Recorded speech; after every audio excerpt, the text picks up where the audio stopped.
If I could get in a DeLorean time machine, there's a bucket load of things I'd advise my younger self. Today I'm going to give you 10 tips I wish I'd told myself as a beginner runner, plus a bonus tip at the end. Hello YouTube people, welcome to Melvin Thinks. Firstly, thank you very much for clicking on this video, and if you stumbled upon it by mistake, then just sit back, relax, pretend it's ASMR, and I'll help you fall asleep.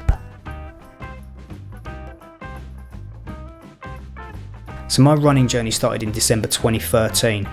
Me and some work colleagues had signed up for a Tough Mudder event the following spring to raise some money for charity, and I just started incorporating a few short runs every week to build up my cardio.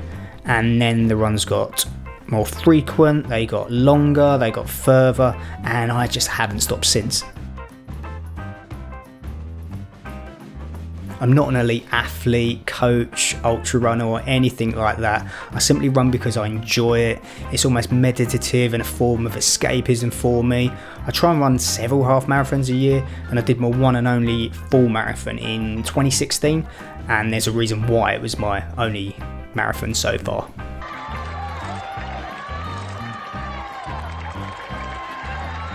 Believe it or not, despite me hobbling over the line there, I finished that marathon in 3 hours and 37 minutes, which I was absolutely chuffed to bits with. My best time at a half marathon is 1:33, and my average mileage equates to about 20 to 25 miles a week these days. Not too bad for an average dude who's approaching 40 and still has to ask their partner to get the cereal down for them.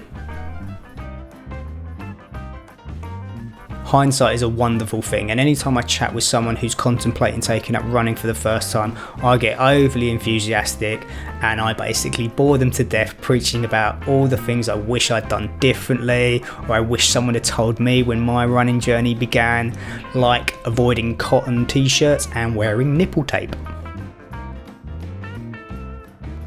So in no particular order, these are my top 10 tips.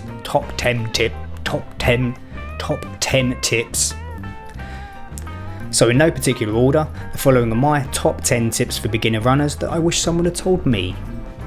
Number 1. Don't wear cotton t-shirts. You've just seen a picture why. Number 2. Wear proper trainers. If you only take one tip away from this entire video, just make sure it's that one. Head to your nearest running store, ask them to conduct some video gait analysis, and they'll decipher whether you overpronate, underpronate or a neutral runner. They'll find the best shoe for you, which has so many benefits that this subject probably warrants its own video. The analysis is usually free, and that's because the store hope that after all of the tests and all of the fittings, you'll basically buy some trainers there and then. Now, don't be afraid to tell them your budget, because it's inevitable that the most expensive trainers are gonna feel the best. What I personally did the first time I went into a running store was I purchased the recommended shoes that best fit me and were within my budget on that day, which were Asics GT1000 Model 3 I think at the time. Ever since then, I just buy the exact same pair every single year, just different seasons and colours. You can generally get them a lot cheaper online versus buying them in store, and if you want to save yourself a few quid more, then just buy the previous seasons. You don't need the latest models. There's a lot of debate about how often you should change your trainers, and the general consensus is about 500 miles. Personally, I change mine every 750 miles, but everyone's a little bit different and it all depends on wear and tear and the terrain you're generally running on. Number 3. Don't listen to music. Embrace your surroundings and the sound of nature.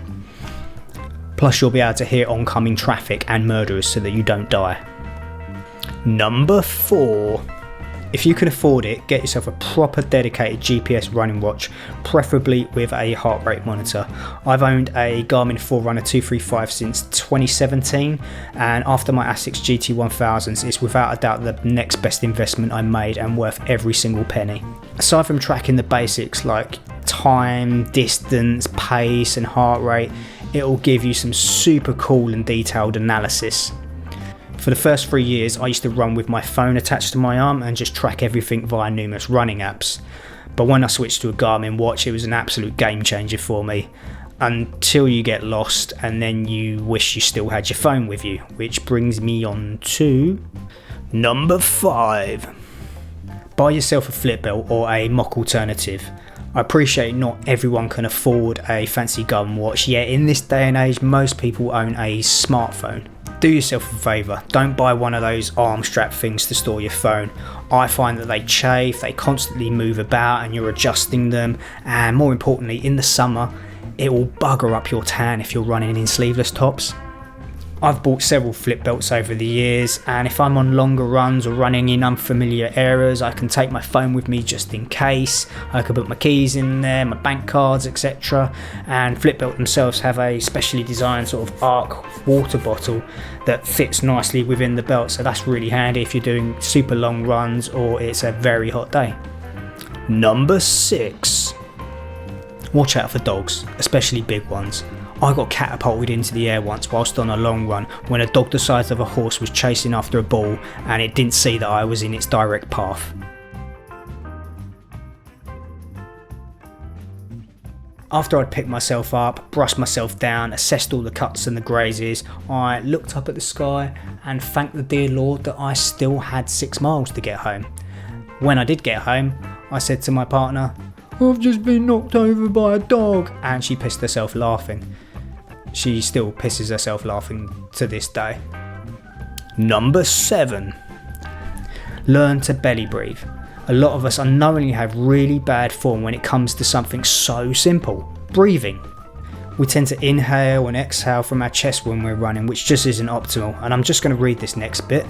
Breathing with your diaphragm is going to maximise your oxygen intake because it creates more space in your chest cavity, allowing your lungs to expand fully to take in more oxygen. If you're not sure how to do this, simply lie on your back, relax and breathe, and just watch your belly going up and down, up and down. This is what you want to replicate when you're running. I also find that it helps keep my breathing at a steady tempo too. Number 8. Build up your weekly frequency, mileage and distance slowly. When I first started running, I went crazy. I literally went from being sedentary to doing 3-mile runs once a week to doing 10-mile runs in the space of 6 weeks. Courtesy of rubbish trainers, inexperience and over enthusiasm, I was out on a run and 7 miles in my knee just randomly locked and I still had 2 miles to get home. I went to the doctors and they told me I had patellofemoral, which is more widely known as runner's knee. So following that bombshell, I scaled back my training, switched it up, did a lot of online research and followed a strict running training plan. And thankfully I've had no long-term effects. There's something called the 10% rule, just look it up online. But I also strongly suggest that you Google search something like running plan for beginners and just follow it religiously. Number 9. Get some sunglasses. Aside from blocking all the harmful UV rays, it'll also hide all of the pain in your eyes when you initially start running. My partner calls these my sex offender glasses, but I think I look pretty cool. Number 10. Enjoy it. Yeah, it's great if you can get a medal at the end and a free t-shirt, but if you don't want to sign up for races and park runs and all of that sort of stuff, you don't have to. It can be whatever you want it to be. Just chuck on a pair of trainers and see where it takes you. Bonus tip. Make sure you poop before venturing out. You do not want to do a Paula Radcliffe. When I was thinking of ideas for this video, I had so much I wanted to talk about and elaborate on.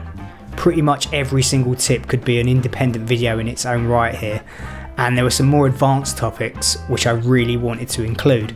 But as a newbie runner, I don't want to bore and overwhelm you, and I think some things are probably better targeted at those with a bit more mileage under their belt. And as they say, you got to walk before you run, and you've got to run before you can...